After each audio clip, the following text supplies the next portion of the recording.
Good evening and welcome to Tucker Carlson Tonight. Longtime Trump advisor Roger Stone was arrested on Friday by federal agents and charged with 7 felonies. None of the charges had anything to do with Russian collusion or election meddling, but you'd never know that from the penalties he faces.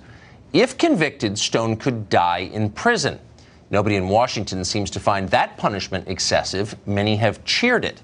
Officially, Stone was charged with lying, something most of our political elite engage in every day.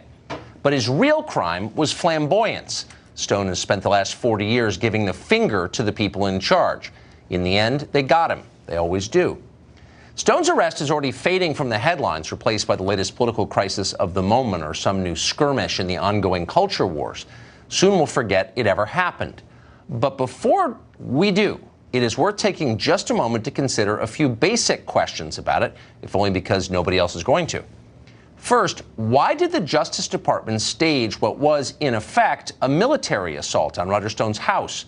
Stone himself asked that question on ABC over the weekend. Watch.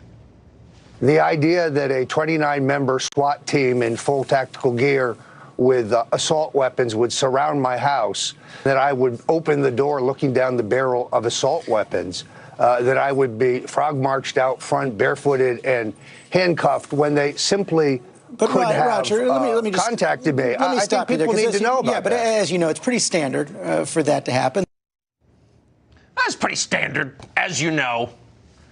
But is it pretty standard to send dozens of federal agents with rifles to arrest an unarmed 66-year-old man who's been charged with a nonviolent crime? Well, no, it is not standard. It is shocking, and any honest person who pays attention could tell you that. Roger Stone, who was there, says there were 29 agents on the scene, along with 17 vehicles, 2 of them armored, and a helicopter overhead. If that's an accurate accounting, it means the feds sent more armed men to Roger Stone's house in Fort Lauderdale than they did to Osama bin Laden's compound in Pakistan, just for some perspective on this. So what was the justification for doing that? Prosecutors knew perfectly well that Stone was not a flight risk. He's broke. He doesn't even have a valid passport. They could simply have called his lawyer and told him to surrender. That's the actual standard in cases like this. But they didn't do that. Instead, they went in with guns drawn. So who decided to do that? And how much did it cost taxpayers? We spent the last 2 days trying to answer those questions. And it tells you a lot about contemporary America that we couldn't. We still have no idea. The Justice Department wouldn't answer us. The White House, which supposedly oversees the Justice Department, didn't even respond. Maybe they don't know the answer to those questions. Possible they don't control Robert Mueller. Nobody controls Robert Mueller. Mueller can send armed men to your home to roust you from bed at gunpoint just because he feels like it, and there's nothing you or anyone else can do about it. Mueller has an unlimited budget and no timetable. He doesn't have to answer questions. He can do whatever he wants, whenever he wants, to whomever he wants. He cannot be fired. Mueller is the single most powerful person in America, and yet nobody voted for him. He is a living rebuke to the principles of our democratic system. At the same time, our leaders tell us that we need Robert Mueller, an all-powerful, unelected prosecutor accountable to no one, to protect us from threats to, brace yourself here, democracy. Nobody in Washington catches the irony in any of this. Mueller himself is a threat to our democracy, the most powerful man elected by nobody. Our media don't ask questions about any of this or even acknowledge that it is a question. They've chosen sides. Here's Roger Stone from our show on Friday night.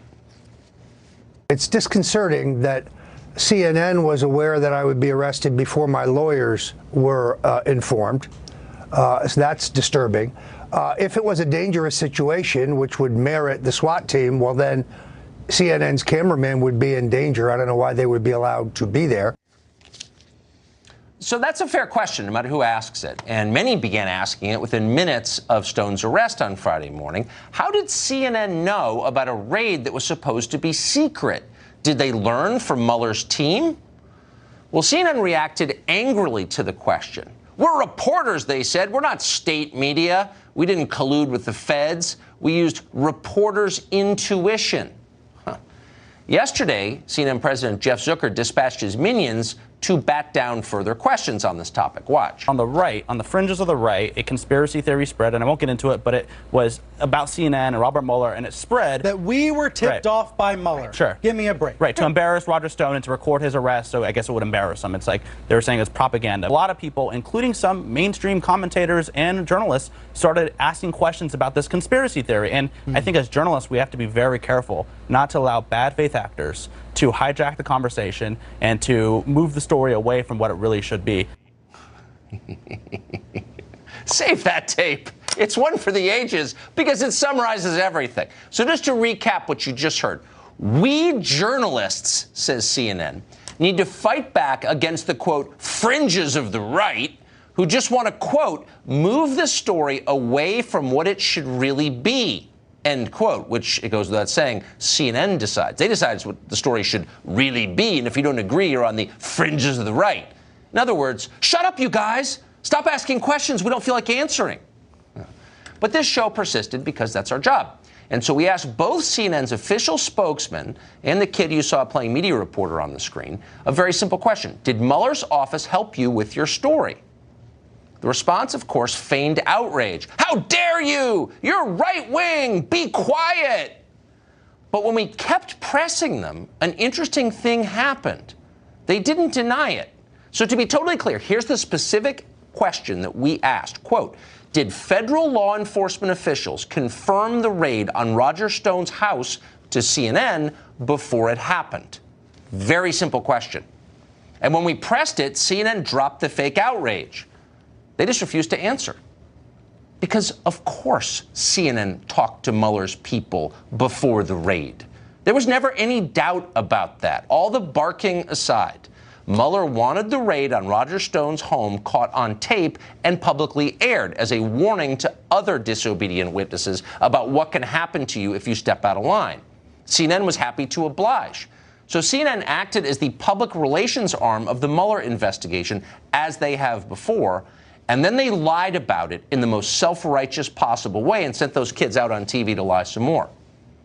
So it answers a lot of questions. No wonder CNN seemed so eager to defend Friday's raid and to belittle and attack and marginalize anyone who asked honest questions about it. The network is no longer covering Robert Mueller. They're working with Robert Mueller, and you should know that as you watch it.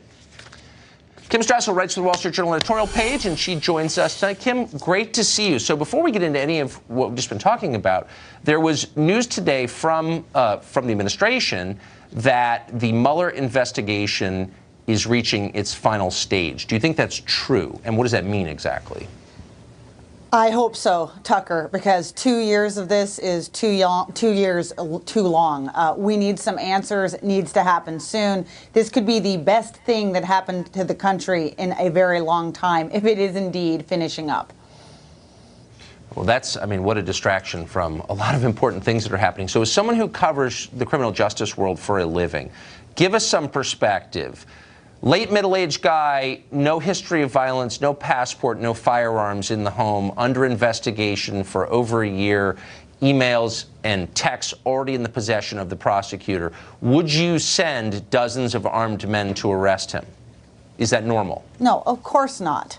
Of course not, and of course it's not normal. And as you said, the standard operating procedure here would be to call his lawyer and ask him to surrender. And I think it gets to the other point of your opening as well, too. Mr. Mueller, unfortunately, does not answer to anyone.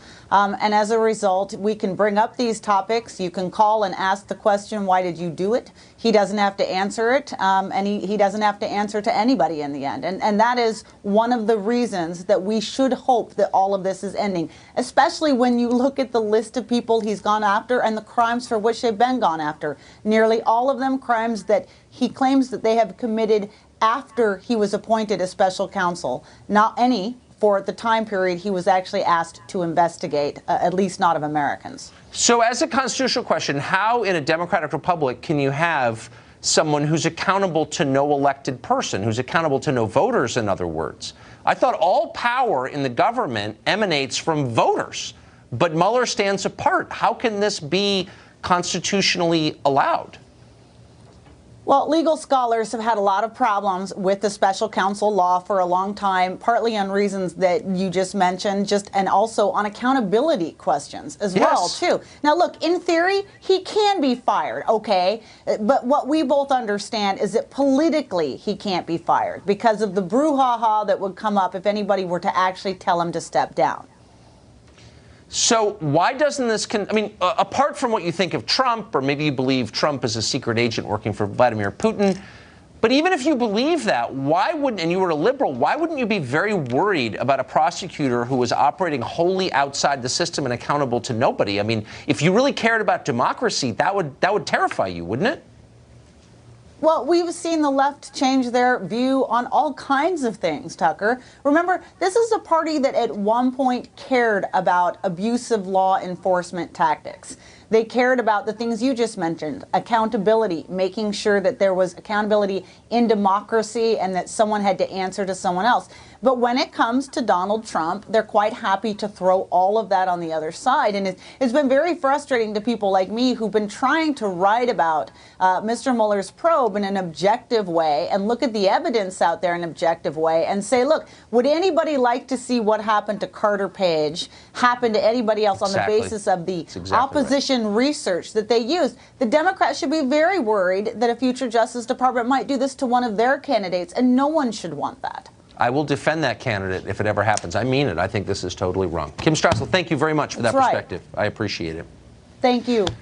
Michael Caputo was an advisor to the Trump campaign. He's had his own experiences with the Mueller investigation. He joins us tonight. Michael, thanks very much for coming on. I withheld judgment on Mueller, boy, for over a year, wanted to think the best, former head of the FBI. But watching what happened on Friday at Roger Stone's home has, I think, ripped the veil off. The guy's an authoritarian nutcase to do something like that. Were you surprised by it? After we saw what went down with Paul Manafort and the story we heard detail by detail without any cameras present, I think it matches exactly what happened to Paul. And I think just like when it happened to Paul, people are going to complain and scream to the high heavens about how Soviet this tactic is, and it will do nothing. It will fall on deaf ears. And Robert Mueller, and by the way, the Department of Justice has verified that they can do this to anyone in America. I was surprised, I guess, for a minute. But the one thing I can't figure out is, the CNN camera is going to serve Roger Stone better than it does the Mueller team, because look what we were all able to witness. No, that's a really good point. So are you convinced, as I am becoming, that Mueller did this for a reason, not just because he doesn't like Roger Stone? By the way, I should just note, I've texted a lot with Roger Stone, as many people in the media have, and Stone was always saying things like, I know Mueller's reading my texts, and being provocative. He clearly was reading his text. But that this was designed to send a message to other people Mueller is investigating that if you step out of line will hurt you. Right, and I'm a witness in this jackpot, but my attorney, who's former New York State Attorney General, former U.S. prosecutor, told me you can flip from a witness to a subject to a target in the blink of an eye with a group like this. So anybody who they have talked to, I think there's a couple, 3 dozen who they've interviewed. This was a message sent to us that at any time you can get a knock on your door and 29 men will come with automatic weapons, which, by the way, it's not only more than they sent to go after bin Laden, it's 29 more men than they sent to Benghazi to pick up and defend our own men. I mean, I'm not defending Putin. I'm just pointing out the obvious. Putin's never done anything like that in this country, I have to say.